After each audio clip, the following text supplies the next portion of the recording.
讓甜蜜留在微笑，眼淚依舊微微不需要調校。繼上次7年之癢東瀛遊之後，事隔1年半，我哋又再去日本啦。今次係2024年11月中至12月初呢段時間去。前2集講咗東京嘅第一晚同朝早，同埋轉場去岡山睇後樂園秋之幻想庭園。今集就嚟到呢次嘅行程嘅主菜啊，和服婚攝啊，唔使咁急恭喜我哋住。其實我哋結咗婚10年噶啦，老夫老妻啦。不過美夫個妻就撩起條筋，話想影一次紅葉嘅婚紗相啊。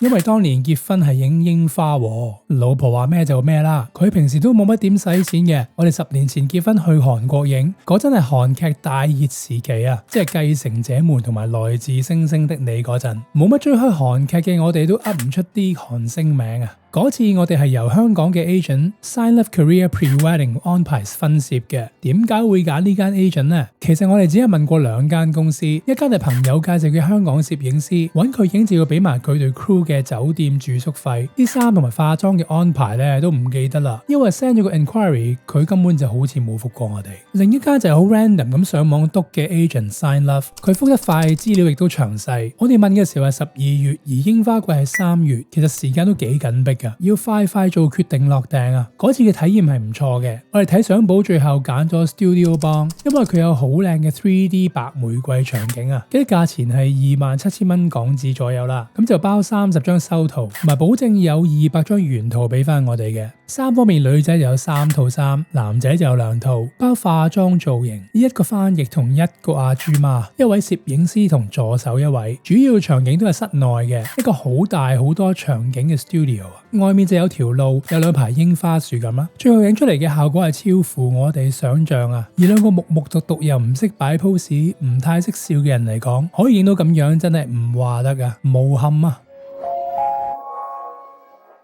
好嘢嚟，埋嚟睇埋嚟揀。我哋平時都中意搜羅一啲懷舊地道小物，最近開始嘗試自己製作紀念品帶俾海外嘅香港街坊。首輪推出香港街影電製插座蓋，提升家居裝飾風格，功能同埋城市藝術完美結合，細緻嘅回憶成為家中嘅亮點。本地入貨，自家後製，專業雕刻，北美洲、美國、加拿大電製開關適用，獨家套裝版已經喺 HKCC Mall 上架。團購或者散賣可以直接 DM 我哋，講乜講物852，為你留返浸香港馟。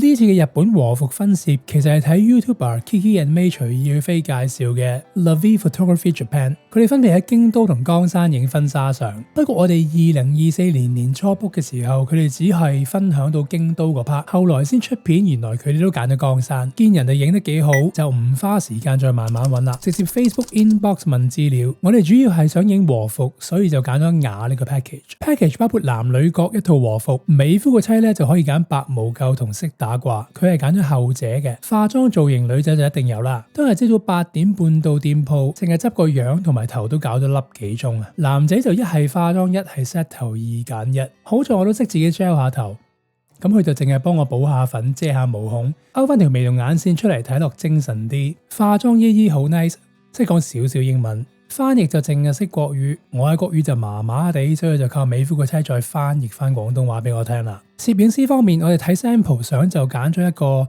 主要係想影得自然唯美啲嘅，唔使影到好似無間道電影海報咁啊。而呢位攝影師係需要另外加錢同埋車馬費嘅。package 包咗1至2個外景場地，本身翻譯係想我哋揀北海道，但因為要同屋企人旅行，所以揀翻入門啲嘅城市大阪、京都去玩啊。佢亦有建議京都嘅，因為多寺同古城，但係我哋知道嗰度會勁多遊客啊，仲要好多香港人，唔想尷尬。咁啱同時期我哋有朋友去岡山玩，話呢邊遊客比較少啊，就好似一個小京都咁啊。所以最後我哋揀咗岡山呢邊，距離大阪、京都亦唔遠，方便安排行程。岡山嘅外景場地，如果想要啲古色古香嘅就唔算多嘅。我哋睇中閑谷學校呢個場景啊，呢間學校係日本江戶時代前期當山繁為其領地內嘅庶民所開設嘅學校。日本政府將學校校址作為特別史跡保存啊，講堂建築更被視為日本嘅國寶啊。咁有意思嘅地點做到古色古香，又加翻陣書卷味，完全係美夫嘅妻想要嘅感覺。所以就揀咗呢個外景場地啦。呢個雅 package 係352000 yen， 美金就係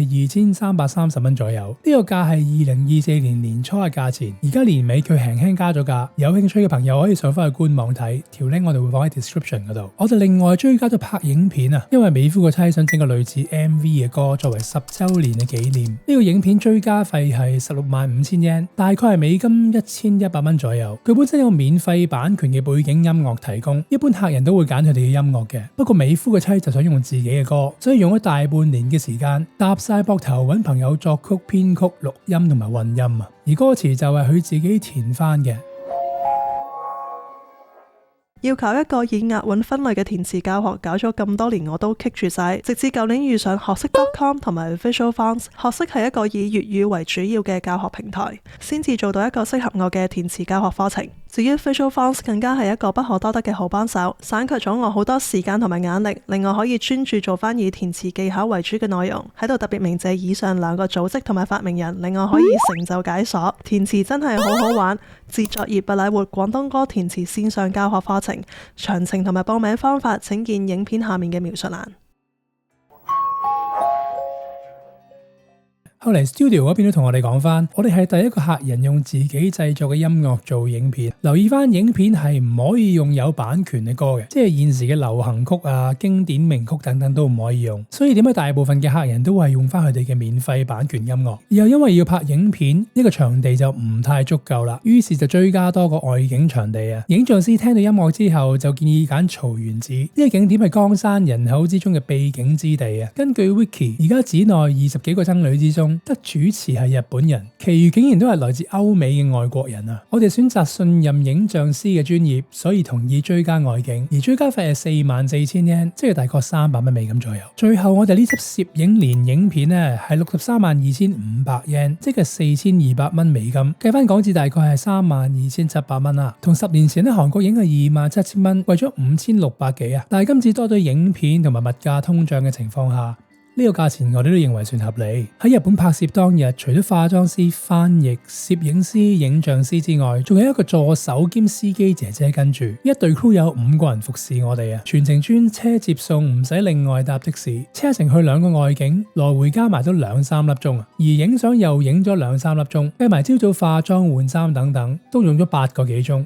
美夫個妻着唔慣和服，俾腰帶束縛束到勁痛啊！化妝姨姨同助手姐姐就非常貼心，扶出扶入，怕佢凍親就俾暖包佢拎住。服務嚟講真係一流啊！雖然我哋唔識聽日文，但係全程感覺到佢哋好享受自己嘅工作，同各個單位有傾有講，全體經驗都非常開心。大概1個月左右，冇修圖嘅相就出咗啦。基本上除咗近鏡嗰啲相要執下我哋嘅皮膚之外，其餘有濃厚特色寺廟色彩背景，遠鏡影住我哋，仲要着住和服包到隻粽咁，咩拜拜手啊、肚腩已經遮晒，係冇乜需要好執嘅。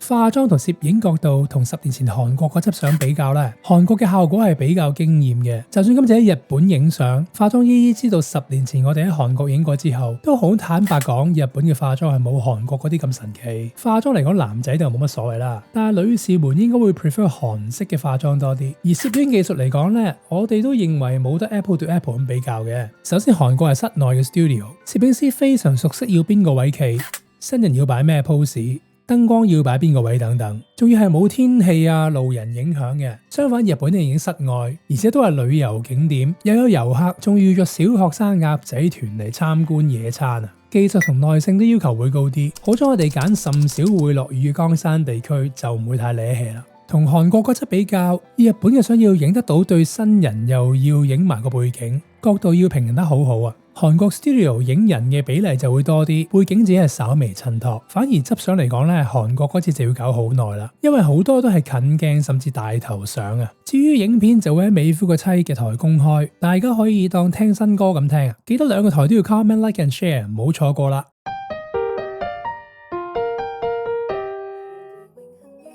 穿過了歲月煩惱，10年路緩步長跑，偶爾與你或有爭拗。人日後散落沉澱後再度浮現，隨緣流其實注定還是湊巧。親過你昨日容貌，讓甜蜜留在微笑，眼淚依舊回味不衰。